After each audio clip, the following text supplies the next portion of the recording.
This is the House of Hockey podcast, where we talk about the game and the lifestyle. We've got opinions as hockey fans, friends, and from the female perspective. Welcome to our house.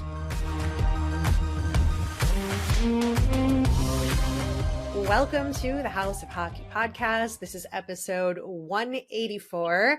I'm one of your hosts, Ray. Breezy is on the long-term injured reserve, probably through the remainder of the playoffs. Hopefully we can get her to come on for the end of the season.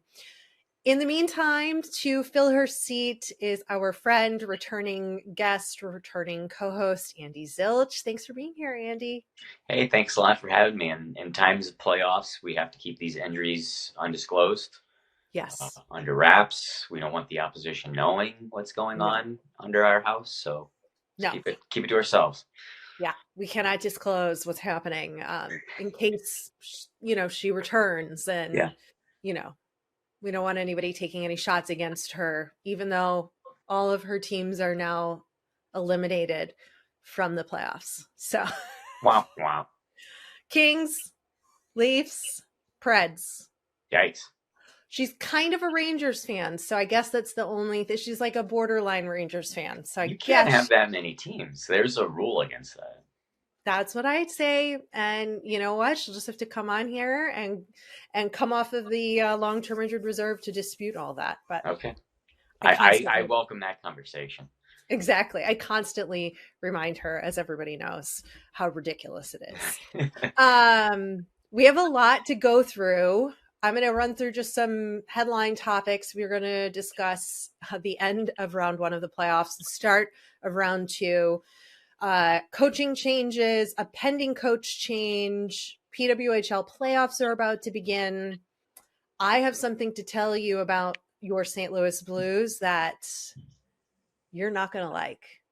I'm curious what it is. I saw this on the rundown. I'm curious what this is. I want you to bat lead off with it, but let's save it towards the end. I mean, you're going to spin it into something positive because that's what you do, and you're going to try to throw it back at me, but I'm going to wear this one with some pride. And a little debate over a certain Canadian singer jumping ship and supporting an American team. I feel like we should start with that. That's like the biggest headline, right? Yeah. I mean, if you say so. It's not, but I thought it might be fun to start with that. Yeah. Shania Twain. If you don't know who she is, I can't help you. Yeah, that's just close this podcast right now if you don't know who she is. Stop listening. Tune out. She was at the Vegas Golden Knights game for round one, game 6, where she rang the horn or the siren or whatever, the hurricane thing or whatever they have there to get the fans going. And I was like, wait a minute. She's like a Canadian queen legend. Isn't she supposed to be a Leafs fan? She grew up right outside of Detroit, so she really should technically be a Red Wings fan. But I don't think this is acceptable. I don't think she should be supporting the Vegas Golden Knights. And I mean, if she lives there, does she live there? Well, she has a residency there. I mean, if they're like, hey, we'll pay you $5,000 to come ring the horn and wave a towel, I'd be like, all right. They pay them? I don't think they pay them. Probably. No way. Do you think they're just like, hey, you want to do it? Okay. They probably pay her. Really? Yeah. Appearances like that, I guarantee you are paid. Like in Carolina, they're paying the person to ring their horn, their same thing? Are they a celebrity? If they are, yeah. Sometimes they have celebrities. I mean, if they're there at the game and they catch them, maybe, but someone like Shania Twain, they're probably like, hey, we got you front row seats, you got to ring the horn or whatever, enjoy the night. Thanks, okay. Here's a Golden Knights jersey too with your name on the back of it. Yeah. I don't know. I don't know if this is okay because I'm pretty sure she's pictured wearing a Leafs jersey and has performed, and maybe even Canadians. She's kind of all over the map. And if I was a Canadian, I would not be very happy with her decision to don a Vegas Golden Knights jersey and choose to do that. I guess it depends. The fact that she's all over Canada wearing different jerseys, that I'd be like, whatever.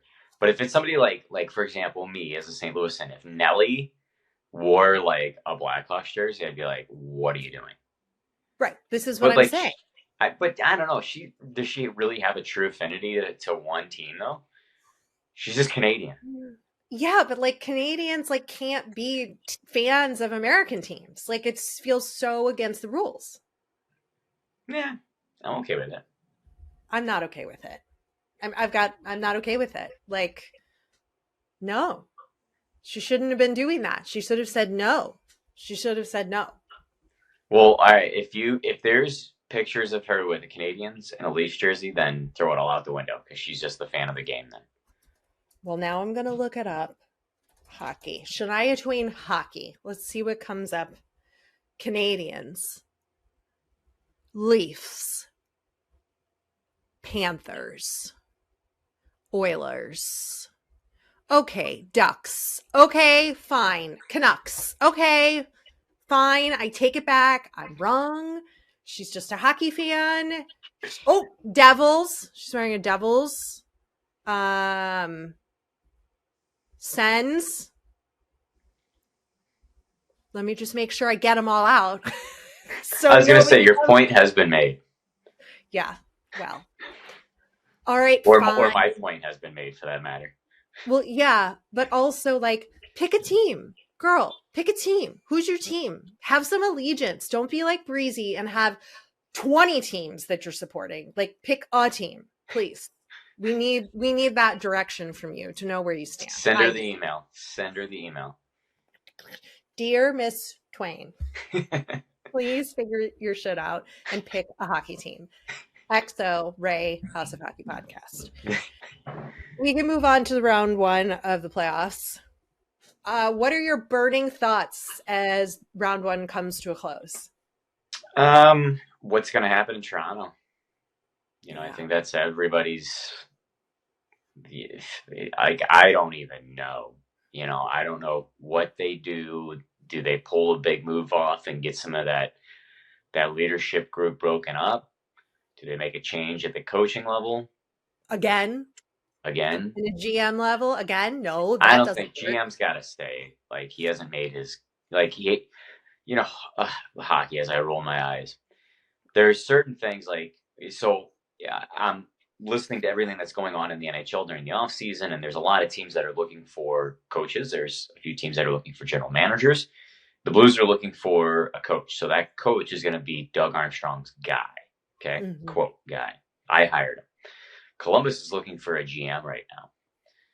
Is that GM going to hire his guy, or is he going to stay with Pascal Vincent? Same thing with Toronto. A new GM came in, and he stuck with Sheldon Keefe, who wasn't his guy. So the new GM's got to have a little bit more runway, I feel, in Toronto. But he's got to start executing. You know, like that's... There's gonna be some heads on the chopping block, unfortunately, in Toronto. It's going to be very interesting to see what happens.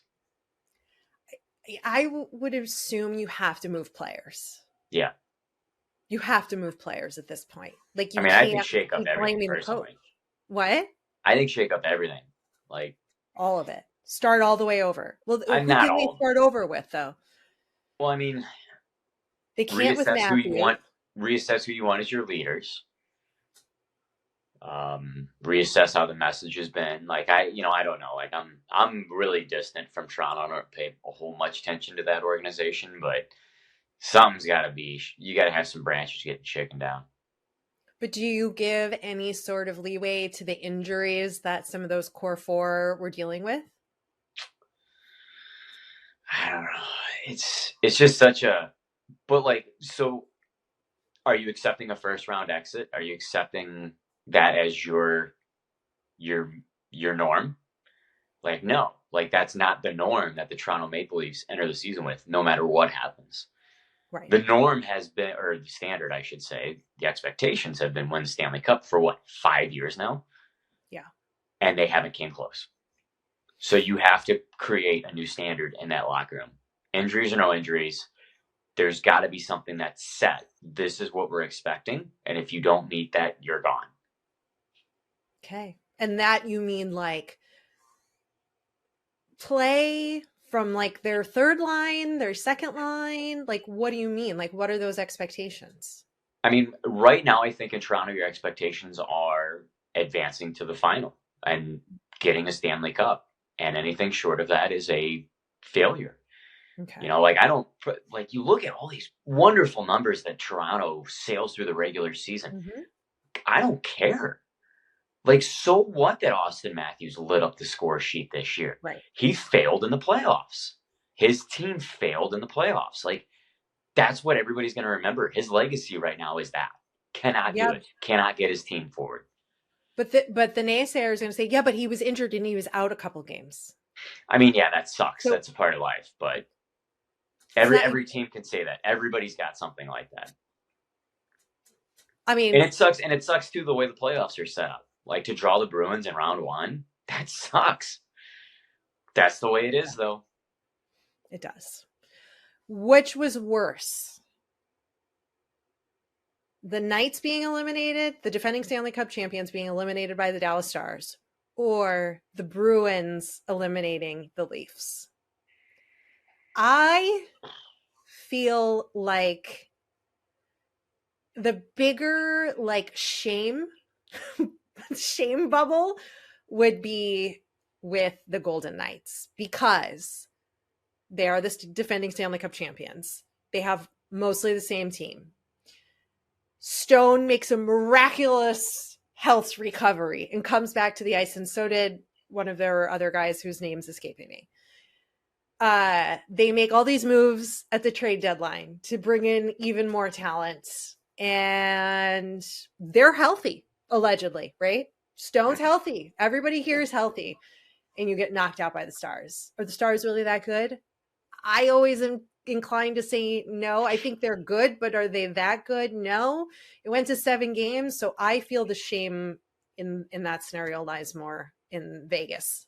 But I can say that because I'm not a Leafs fan. Yeah, I'll go Toronto. Why? Although I have the Stars going to the final. I think it worried me that round one and even round two, like the Stars will not have an easy path. No. And if anybody second guesses them and they get to the final, then get the hell out of here, because they're going to have to go through Vegas, Colorado, and then my guess would be Edmonton. So a really tough schedule. And all because Vegas lost in the last game of the regular season. Dallas had a cakewalk, in my opinion. They were going to face the Stars in round one. Sorry, LA, or not the Stars. They're going to face the Kings. Sorry, LA fans, right. But let's call a spade a spade. Stars are better than the Kings right now. They are. And they would have cruised all the way to the final, I think, conference final, and then finally would have had a challenge. Now they're getting challenged every round. Really difficult for them. So I think the Stars are a team not to sleep on here. Yeah, as we've now seen and have been proven. Okay, but why would you say it's worse for the Leafs then? Just that standard again, that expectation, that was set. Not to cut out the Bruins, who had another great year, but the Bruins haven't been a team that was expected to make as much noise as they've had over the past 2 years. Mm-hmm. And it was close. I mean, they were so close, the Leafs. Like, I don't even root for them, but like, the people thought the Bruins were going to get taken down here. But that just goes to here you go. Here's that standard. The culture that's in the Bruins locker room is incredible. Mm-hmm. They're losing guys, but they're still continuing. Guys are retiring. Guys are exiting the team. They're still continuing to just maul teams. They're rolling through teams. Brad Marchand, love him or hate him, he's got the C now. He's settled down some of his antics, and he's continued what it means to be a Bruin. Like, in that locker room, man, if you're a rookie, you're learning a lot. I think a lot of that culture was set by Bergeron. Yeah. And that team mentality. And we've seen that play out in this team that's, like you said, still got a lot of those even guys. Before him, like Chara. You take him, who was a 6'8" lanky guy that the Islanders took a flyer out on, worked his guts out to get to where he was as one of the most elite defensemen in the National Hockey League. and speaks softly and carries a big stick. You know, that Teddy Roosevelt quote, I think, is who said that. And from him, Bergeron, Marchand, and then, you know, your supporting cast has caught on. So it's a recycling thing. And then you pick an excellent coach in Montgomery who continues that trend. I mean, they're going to be good for a foreseeable future, strictly because of what's going on in that locker room and what their standard is. Yeah, and you've got to give credit to Montgomery, like you're saying, for being able to coach a team like that and have the respect of the players, because he called out Pasta for not performing up to his potential in, I don't remember, game 4 or 5, something like that. And Pasta was like, he was right. And I'm glad he did that, because when your coach says that, you do. And then he scores, what was it, the tying goal or the game-winning goal, or game-winning. So that's what you want. I don't feel that from Toronto. Mm-hmm. I don't feel that from when you hear Keefe talk in his pressers. And it seems like he feels a little uncertain of how to push the team and what to say. And you can sort of feel there's a disconnect between the coach and the players, in my opinion, just by listening to what they say. And yeah, they give us canned answers and stuff. But when you have a guy like Pasta being so willing to be like, yeah, he was right. And like coach knew that was a strategic move to do that and say that about him, to get the fire under his butt. And it doesn't work with every player. Cause I was talking about this last week. Like do you shit on your players as a coach in the media? And like, that's a tactic. Does that work? But does that work with everybody? Yeah. And that's Pasternak coming around too as a leader now. You know, I think he's got a letter. I can't remember. I blazed my way through first round action, and I really didn't pay much attention to the Bruins this year either. But I mean, he's a guy who's adapting to that culture now. He's still pretty young. He's mid-20s. And I remember when he was coming up through the Providence organization, like everyone's like, man, lights out on this kid. Is he going to be able to stick with what's going on here, though? And now he's still learning. He's been in the organization for like 7-8 years now. Yeah. So it takes time, but now he's a guy who's going to be relied upon. And I could see him wearing a C, unless, something crazy happens, but I could see him being a C on that team. Yeah. Maybe one day. I don't know. I think he beats to his own drum a little bit. I think maybe one day if he could get a little more serious, mature, maybe. I mean, I think he's mature, but I just don't think it's in his personality to wear this C, just based on interviews and things I've seen. But not that he's not a good A, just, Let's talk about something that might not be good. But I can't remember if it was you and I who talked about this or it was somebody else. But Evgeny Kuznetsov with his slow-mo, we might have talked about a different player. We haven't. Okay. No. The super slow shootout goal with the 500 back and forth, tap, tap, tap, tap, tap, tap, tap, tap, tap, going 0 miles an hour to score on a shootout. I can't stand it. I don't like it. I think it's ridiculous, and I think it defeats the whole point of what it is they're trying to do. I know they're just following the rules because it's not against the rules, but it's really, this is what we're doing. When we start these podcasts, we don't talk about our positioning. No. Prior to these topics.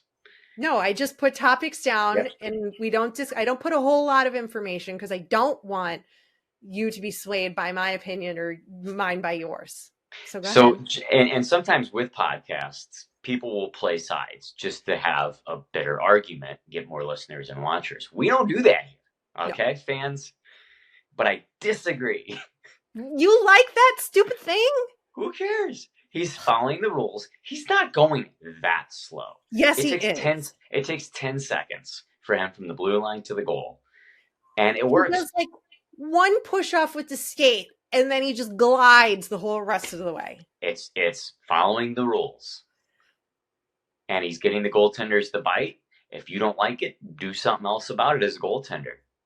I don't know what else you can do, because the thing that sucks is Every time a goaltender goes for the poke check, he exposes a low blocker side. Every time. Great move. I like it. Keep doing it. I don't think it's fair. I don't think it's like, everyone can do it. Yeah, but only he does it. Yeah. And he's successful. I think that's the difference. I think if he failed at it, it would be like, you're a fucking idiot. What a fool. I can't believe you're trying this move. But because it works, he gets away with it. Well, if he failed at it, he'd do something different. Well, yeah. So, I mean, Yeah. I mean, that's like the one move, like right when the shootout started, it was the Forsberg move where you go one hand over here and then you reach it back around one-handed with your backhand and tap it in. Who the heck did that? It was a Tampa player, I think. But he did that, and he scored like 9 out of 10 times. And this was back in like 2007, I think. And he did it all the time and scored all the time. Are you looking it up who it is? No. Okay. I was just making sure I covered that topic. Okay. So there you go. I just, it's like, I don't think it shows skill. It's like, you know what's going to happen. You have to take a guess as the goalie. And it's not like, I don't know. I well, just think it's so here, I'll level this out for us here. I think it does show skill because it's stick handling, which is very difficult to do at such a high rate. But okay, slow down. Stick handling with nobody on you, going as slow as you could possibly fucking go. No. So can we get a video of you doing it? Yeah, sure. Okay. I'll do it. I stick handled before, and I'll go as slow as humanly possible and be able to pull that. Like, little kids can do that in their driveway. Like a 4-year-old could do it. Okay, maybe not 4. Not looking at the puck? Yeah. Okay. That's like Nugget 101, like Midget 101. They teach them how to do, like, all you do is you do back and forth stick handling. I'm looking with forward. Nobody around you. I'm looking forward to this video. But anyway, so my point though, I think shootout should go away, period. Why? I think it is the toughest way to end a good hockey game. I could watch 3-on-3 for days, but when a game goes to a shootout, it sucks all the air out. It is the worst way to end a good hockey game, in my opinion. I disagree with you. And again, we just can't get on the same page. No, I think this whole episode, we're going to disagree on just about everything. Listen, I think that showcases true stick handling, like that, and true skill from a player on their own in the shootout. They are highlighted by themselves, as opposed to, they are not playing as a team. It's the one time we get to really see who's got it in the shootout. And I think that's an important element of the game, is having that moment to show just how good you really are. Point taken. We disagree. Yeah. And that's what I have to say.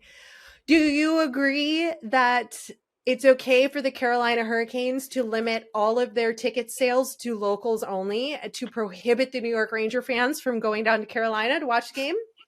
Round 2?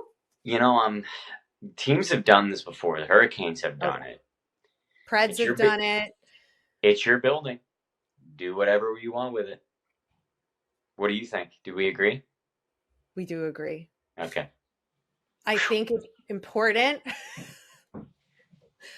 for the home team to fill the seats with the home team fans. Yeah. And I think it's okay to do that, especially in those markets. Like, you don't want the ticket prices being 5 times because a Rangers fan wants to buy them and come down. I mean, I'm sure they get in, right? Like, there's ways around it. I'm sure Rangers fans have friends in Carolina who buy the tickets to them and whatever, but like, that's a lot more work. And I think it's okay. I think you want your barn to be full of your fans in the playoffs. Yeah. Yeah. Like, that's to pay back your fan base for their loyalty, and like, to give them the opportunity to let more of them actually go to a playoff game, which is crazy expensive anyway, and that's hard enough as it is. But to let that opportunity be there, I think it's a good move. Couldn't have said it better myself.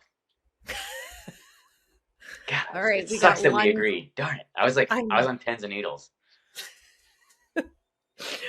Let's talk about Seattle Kraken coaching change. Yeah. They've relieved Dave Haxtell, and I read a rumor that there was a few players who were threatening to leave or not wanting to stay if Haxtell remained. Do you think this is a good move for the Kraken? I mean, they had some digression this year.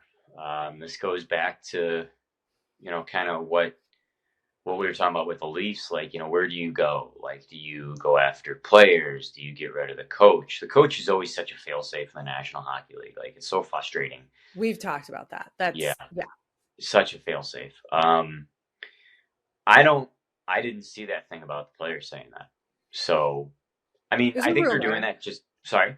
It was a rumor. Okay. Not confirmed, rumblings. Yeah. I mean, players are going to support their coach. It's very rare that a coach gets relieved of his duties and you see a player bad-mouthing him. That's bad for the player, and then teams are going to be like, well, I don't want that guy. He's going to bad-mouth our coach. So, I get it. If the rumor is true, there is support there, but players aren't going to act on that. They're not going to opt out of contracts and things of that nature. So, I mean, a rumor that had too many legs that ran with it. What'd you say? Unless it's Mike Babcock. Yeah, which he'll never coach again. But but I mean, in terms of good news, good move, bad move. I hate seeing the coaches be fail-safes. But like there's no answer. Like I hate to not give you an answer. I just don't have one, because maybe there is something in the room that we don't know about, and maybe his message isn't getting through, and maybe the players it's stale, so they need a new, fresh voice. Who knows? Yeah, it's all the standard thoughts we have about coaches. And to what we started talking about at the beginning of this conversation is like, you've got to have that mutual respect between the coaches and the players. So maybe there is some truth to the players disliking or not agreeing with or respecting their coach, and therefore you're going to have problems. Right. On the ice, off the ice, and you might have to let them go, because a player might just be like, I'm gonna not do what you said, coach. And if you're in a 4-year contract then you can't, like, the team's hands are tied and the players, have some revolting control in that way. But that's why I don't know if listeners, viewers might not know this, and you might not know this, but that is actually why Alex Pietrangelo did not sign with the St. Louis Blues, or the Blues didn't sign Alex Pietrangelo. Really? He wanted a no movement clause, and Doug Armstrong did not want to give it to him. He said, I don't want to give a player that much power, because in essence, they have more power than I do at that point. Yeah. So, there you go. Well, that's one option, one way to run a team. Yeah. Looks like the players in Seattle have a little more control than the management based on what we're seeing. Carolina Hurricanes. Rod the Bod Brind'Amour is under contract negotiations in the middle of a run for the Stanley Cup. First of all, how is this even legal that they are talking to him about this right now? They haven't come to agreement yet. Rod is confident that they're going to find terms. But there's reports that an offer has been pulled off the table now. I can't imagine being ownership, management, and being like, let's fuck with the coach right now while we're in the middle of the playoffs and put this on his plate and talk to him about a contract for next year, when the only thing on this coach's mind should be one game at a time to make their way into the Stanley Cup Finals and bring a Stanley Cup back to Carolina. That's shocking to me. Yeah, that's interesting. And in terms of, you saying the contract's been pulled off the table, who knows who did it? Because Rod Right. could have said, "Get it away." Like I'm actually that way too. If there's something that's down the road and I'm focused on, this week, sorry, but I don't care about that right now. Yeah. And I know Rod Brind'Amour is like that. I am focused on the now, and especially with the team trying to win a Stanley Cup. Yeah. So who knows who pulled that off the table? Whatever, he might even said, "Go kick rocks. Let's talk about it during the off season." And in addition to that too, maybe he's like, if I win a Stanley Cup, I'm not doing anything because that price is going up a little bit higher. Yes, it is. Mm-hmm. So who Yeah. knows? But But it's like, yeah, and why? for that to come to the news, it is puzzling. And like, why would you even be doing this right now? Like, right? Right. Because the team wants the cheaper price. They want to lock in a cheaper price in case they win. But like, who gives a fuck if you've got an incredible coach who wins you the Stanley Cup? You pay him the money, and like, you've got a cup, and like, what is it? What are we doing here? Like, this is like not where you save money. Like, that's doesn't make any sense to me. But okay, They were trying to get him, I guess. Who knows? I don't know. Any other final thoughts or predictions or things you're watching in the second round? I mean, I told you my cup pick out of the West. I'll go out East, and I think the Rangers. I hate being the guy who picks the number one seed out of each side, but I just like But I you're like that their. guy. I'm that guy. I like their additions that they made at the deadline. I think they're very talented teams, top to bottom. Like that's one thing as I assess teams, and especially in goaltending. Like I don't think the Oilers have the goaltending to do it. I think their defense is a B plus. Their offense is an A plus in my mind. Maybe there's a few holes in the last line, whatever. But love the Oilers. I don't think Skinner's going to be that guy. Stars top to bottom, love them. Rangers top to bottom, love them. So I don't think the Bruins have the offensive attack to keep it going. Maybe my foot's going to be in my mouth, but Florida is going to be a very stingy team. I love to see a Florida Rangers conference final. And then I think we're going to see a Stars Oilers conference final. So that's kind of how I'm writing it out. What about you? I think Avs advance, Oilers advance past the Canucks. And then I think Avs go to the final over the Oilers. If we go over to Florida and the Bruins, I don't know. Florida's so sneaky. Like they could do this. They could do this over the Bruins. Like I wasn't super confident in the way the Bruins played against Toronto. Yeah. I'm gonna go Florida. I'm gonna go Florida, Rangers, and then Rangers. Rangers Okay. Avs final. Wow. Even with the injuries the Avs are dealing with, goaltending. Yeah, they're just such a pain in the ass, that team, that they can do it. I don't know. I think they can do it. If not, then I guess it would be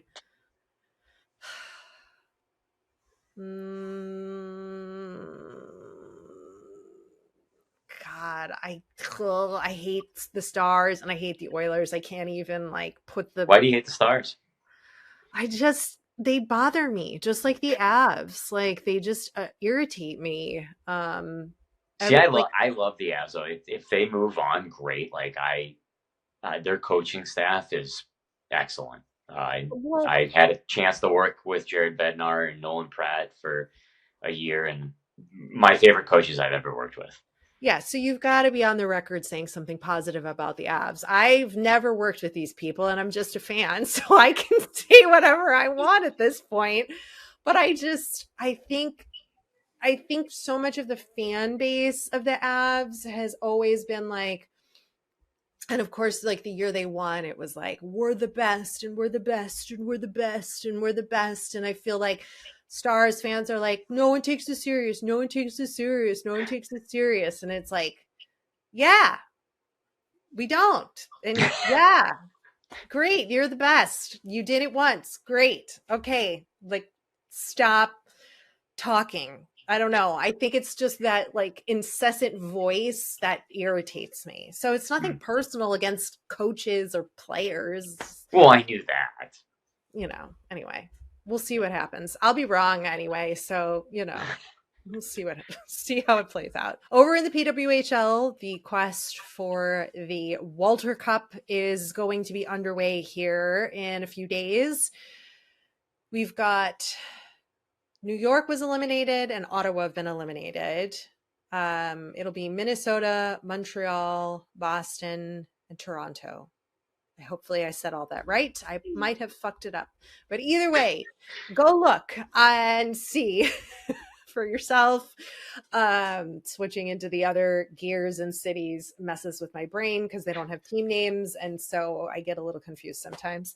But make sure you're tuning in to watch for the first ever history to be made with the PWHL playoffs and take a look and enjoy the ladies.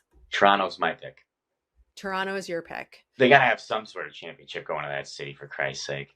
I mean, it'd be phenomenal for Toronto for sure. But I think I'm going mini. I'm going Minnesota because their fan base. Yeah, Toronto mini would be a great series to close it out. It would be. And I think that Minnesota team with Kendall Coyne being, one of the founding mothers of the PWHL, I would love for that to be what happens. Yeah, for sure. We'll see. It'll be fun to watch either way. Okay, I'm pulling up this thing. Oh, are we finally getting to it? Yes. We're getting to it. Of Andy is no longer going to like me anymore and will not want to be my friend. So I found a little research that the only reason the St. Louis Blues are even in the NHL are because of the Chicago Blackhawks. Yeah. Yeah. So you need to kiss the ring, bow down. You can never talk bad about my Blackhawks. You can never say a bad thing about us. You can never talk any more shit to me. I'm wearing my Kane and Tees flannel shirt today just for a little oomph on my back to just really stick it to you. So you're welcome. You owe us everything. Thank you. Good night. So I saw that over the weekend, and I do want to fact check that, though. I did not fact check it, but I sure. believe it. Yeah. Because it makes sense. Yep. Oh, you froze up. Oh, no. Am I here? I see this. Oh, there it goes. Okay. Yeah, I need to fact check it. Mm-hmm. But I believe it because it would make sense. Chicago as the original six was on an island over here in the Midwest. So that would make a ton of sense. But I want to make sure that that's true. But I like it, though. I like that history. Yeah, but Detroit's not that far from Chicago. What do you mean they're on an island over there? Well, I mean, because they were probably busing, right, back in the day? Yeah. Toronto is close to Detroit, like Chicago. You got to go around the Great Lake. Detroit and Toronto. But on a bus, you got to go around the Great Lake. And maybe they took a boat. And then you had they put a steamer ship in the middle of Lake Michigan. Yeah. Get on a ferry. No. In the middle of December. Mm-hmm. But I don't know. I felt like they needed something that was within more of the Midwest range. Stay in the own time zone. Yeah. Well, we saved your asses is all I know. And we had a minor league team there. We felt bad for you guys. We wanted to, help grow the sport in St. Louis. And we helped get you that, expansion team. So in that video, we each saw the same video. The Blues were not the first NHL team. It was actually the St. Louis Eagles that were not a minor league team. So that video has incorrect information in it. Yeah, but it's about the arena because they bought the arena. Yeah. So the right? St. Louis Eagles did play in there in like the 1930s But ish. they were a minor league team, right? No, they were NHL. Okay. Yeah. Ugly Basically, the sweaters. bottom line is you should just be really grateful for me, Andy. I mean, I am. I mean, me, like I'm a Wirtz, like I own the Blackhawks. Yeah. I'm Yeah. taking full ownership here that like I will never let a St. Louis Blues fan ever say anything to me ever again about the Chicago Blackhawks. I will shut down any argument with this. I will get a fact, I will memorize it, and I will have a prepared sentence for the future so that I don't ever have to hear it again. Because let Before me this tell airs, I will now make sure that this is all true. okay, good. Soon as this video chat is over, I'm fact checking it. He's going to go fact check it like a good play by play Yes. broadcaster that he is. Okay. Tell everybody about your recent work experiences that you have been doing because you've been very, very busy. Yes. So I'm very Yep. lucky to have you here today, even though you owe me everything. But yeah. Back to that again, huh? Yeah. No, so getting a really good dose of the roller hockey world. So I played roller hockey in high school and college and got to know a good majority of that community. And hockey is a very small, tight knit group. Roller hockey is even smaller, even more tight knit because it's not as big. Everybody knows everybody. So I started off after the ACHA playoffs that we talked about, which is a step down from NCAA. That was all ice hockey. Recently, I went up to Maine in your neck of the woods and broadcasted the college roller hockey championships and what will be and is claimed as the greatest collegiate roller hockey game ever. Lindenwood Lions against the Grand. I got to make sure I do this right because during the ACHA, I had Grand Valley, and it's the Grand Canyon Lopes. So the Grand Canyon Lopes took on the Lindenwood Lions for the NCRHA Division One championship. Lindenwood is like the Titan. They have won back-to-back national championships. They've won 12 out of the past like 20 years. So they're a force. Wow. So this team upset them in triple overtime, a 2-1 game. Goaltending was out of this world.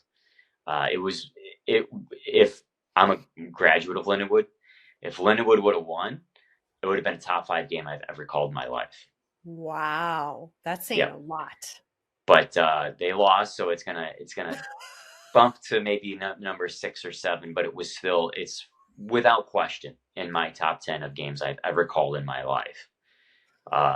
Overtime games, collegiate Division One titles on the line.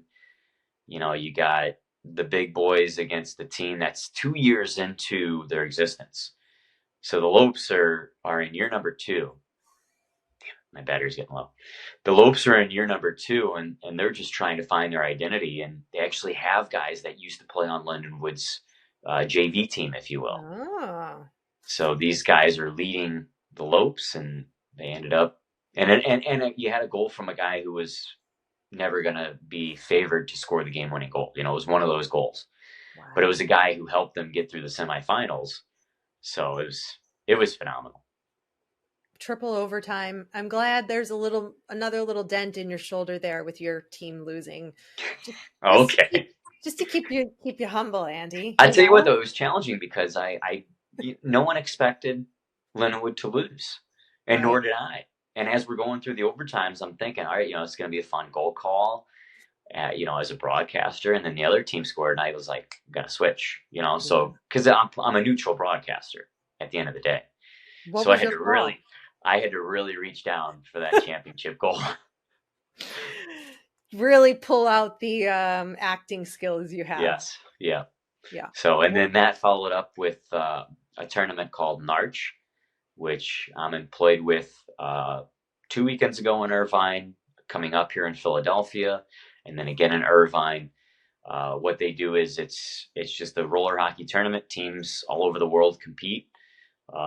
It's been very large for a long time. I mean, gosh, I worked it back in 2006 or so, and there was teams from China that would come over. There's teams from Mexico that were playing 2 weekends ago. So it's really cool. It's a lot of work. It's not broadcasting. I'm a tournament director, and you got to make sure that you're crossing your T's and dotting your I's. You're very good at that, though. Thanks. Yeah. It's in your nature as a broadcaster because you have to do that. Well, you have to do that. Like, you have to make sure you know. I should do that on this podcast, but I don't always check pronunciations like you do or things like that. It's a little more fun to go off the cuff here. But if it was a real broadcast, I would not be doing that. Like, can't do that. Can't act like that on a broadcast. Well, good. I'm excited for you. You've got a lot happening. You're back at your roots of roller hockey and still doing all of the other hockey and everything as well. Yeah. Who's your hunk of the week or lady of the week? You know, I generally come prepared for this one. I have not come prepared for this one, so I'll let you bat lead off. Okay. Actually, no, I do have one.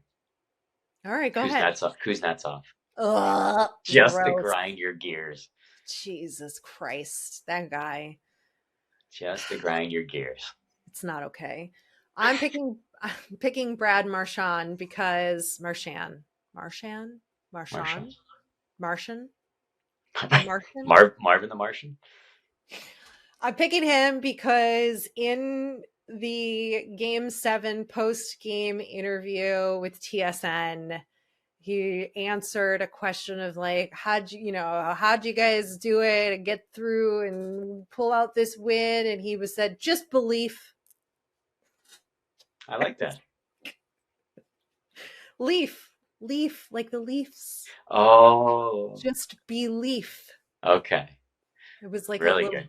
It was. I was actually thinking that's creative that he believes in himself, but hey, there you go, even better. Nice little double entendre. Yeah, it was like, oh, it's good. That's good. It stings, but it's like just what you want in hockey. So yeah, I get that. Well, thank you, Andy, for being here. Thank you. No, always a pleasure to jump on this and talk some puck. Sounds good. Okay, round 2. It's off to a start. Thanks for coming over to our House of Hockey podcast and hanging out with us. We'll be back next week with a brand new episode. And in the meantime, you can follow us on social media. Just look for House of Hockey podcast. We'll be back next week.